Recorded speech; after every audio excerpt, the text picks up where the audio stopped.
Čau visiem, un šodien mēs mainīsim mocim eļļu un filtru. Pirmā lieta, ko es izdarīju, bija, es noņemšu to plasmasu, jā.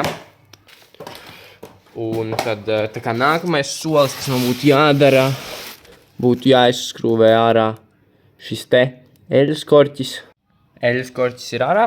Šeit atrodas eļļas mazo daļiņu filtrs, un te ir redzams eļļas filtrs.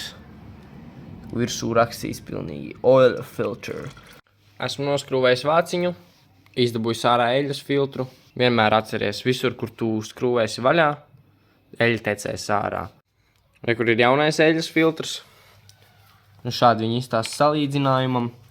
Viņš atradās šitādā te orientācijā. Ielieku tādā pašā veidā, kā es viņu izņēmu ārā. Uzliekam korķītī atpakaļ virsū un pieskrūvējam. Sākumā skrūvīt pievelkam ar pirkstiem, lai nenorautu vītni. Un pēc tam jau var skrūvēt ar atslēdziņu.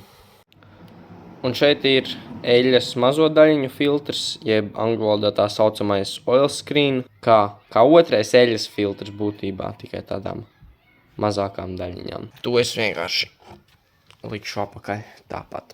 Viena pudelīte eļļas ir ielieta. Tagad ieliesim otru, jo man ir 2 litri eļļas.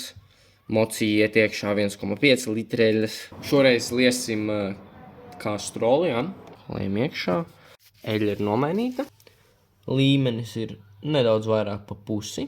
Var atkal braukt. Nākamo video uztaisīšu, kā notīrīt mocim ķēdi.